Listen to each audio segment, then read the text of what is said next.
তো নমস্কার, আজকে আমি বানাচ্ছি কাঁকরোল পটল আলু দিয়ে একটা সবজি নিরামিষ। পোস্ত দেবো, এখানে গুঁড়া লঙ্কা দিলাম, সব কিছু দিয়ে একটু নুন দিলাম,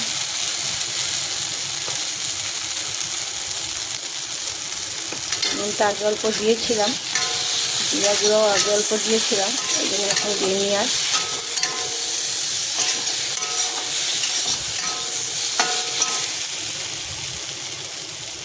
একটু ভাজা ভাজা হয়ে গেলে দেখবো আলুটা তো সিদ্ধ হয়ে গেছে।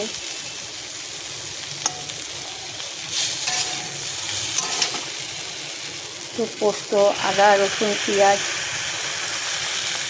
সব মিলিয়ে একটা পেস্ট বানিয়েছিলাম, খেতে বেশ ভালোই লাগবে।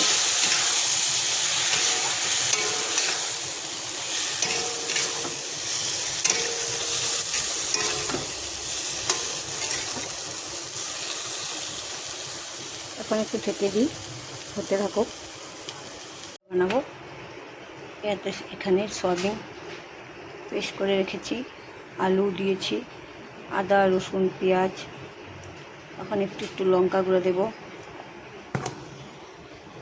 একটু স্পাইসি বানানোর জন্য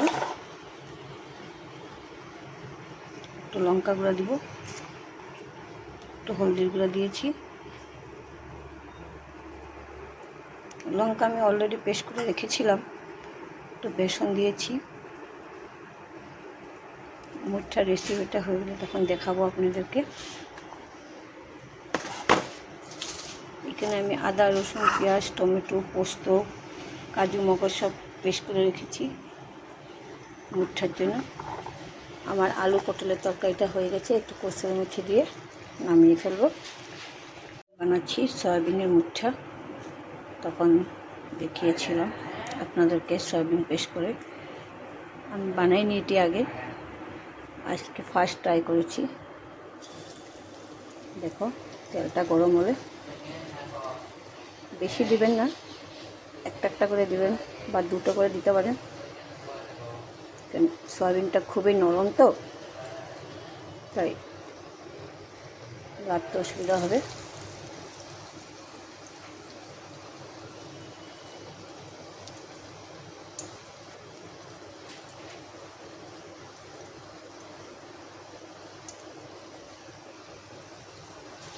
তিনটাই দিলাম, আর দেবো না।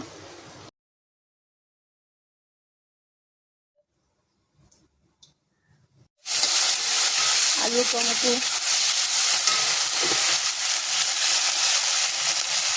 দিলাম, আলুটা একটু ভাজা ভাজা হয়ে গেলে লবণ,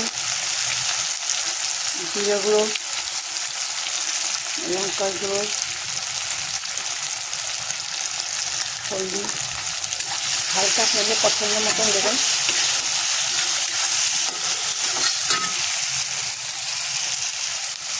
মশলাটা একটু ভাজা হয়ে গেলে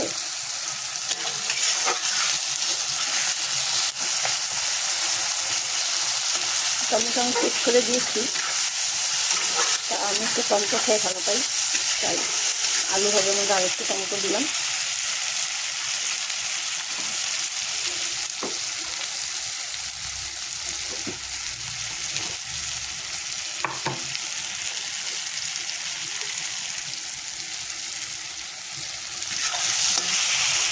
এখন মশলাটা যে পেস্ট করে রেখেছিলাম, আদা, রসুন, পোস্ত, কাজু সব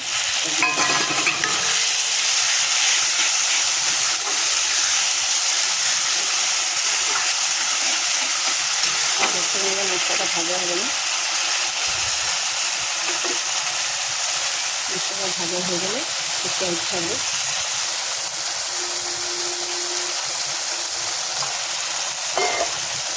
তেল না ছাড়া পর্যন্ত ভাজা হবে।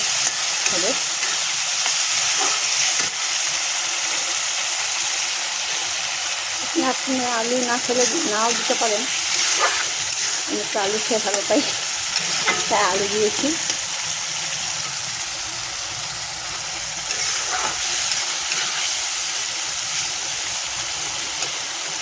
আলুটা আমার সিদ্ধ হয়ে গেছে।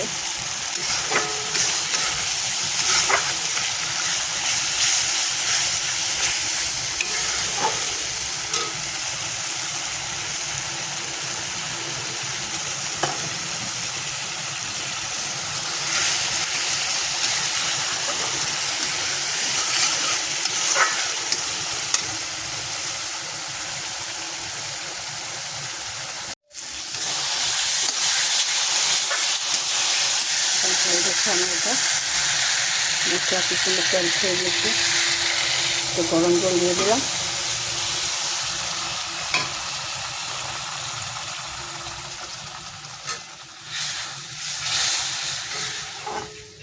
আর একটু জল লাগবে, কারণ মুঠটা তো একটু জল টেনে যাবে। গরম জল দেবেন, তাহলে সবজিটা খেয়ে ভালো লাগবে। আর আমরা মুঠাগুলো দিয়ে দেবো। একটু কসুরি মেথি দিচ্ছি। মুঠটা দিয়ে বেশিক্ষণ নামাতে হবে না, বেশিক্ষণ রাখতে হবে না। একটু গরম মশলা দিলাম,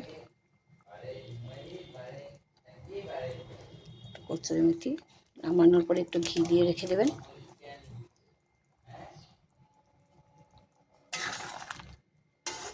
বেশি ঝোলও ভালো লাগে না, এটা একটু গ্রেভি হলেই ভালো লাগে।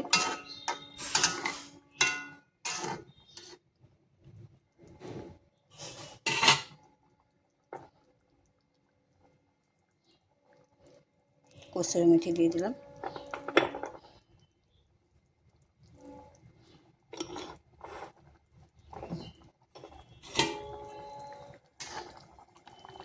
বেশি লাড়ালাড়ি না করলেও হবে, খুব নরম তো, মুঠাটা খুব নরমই হবে। আর সয়াবিনের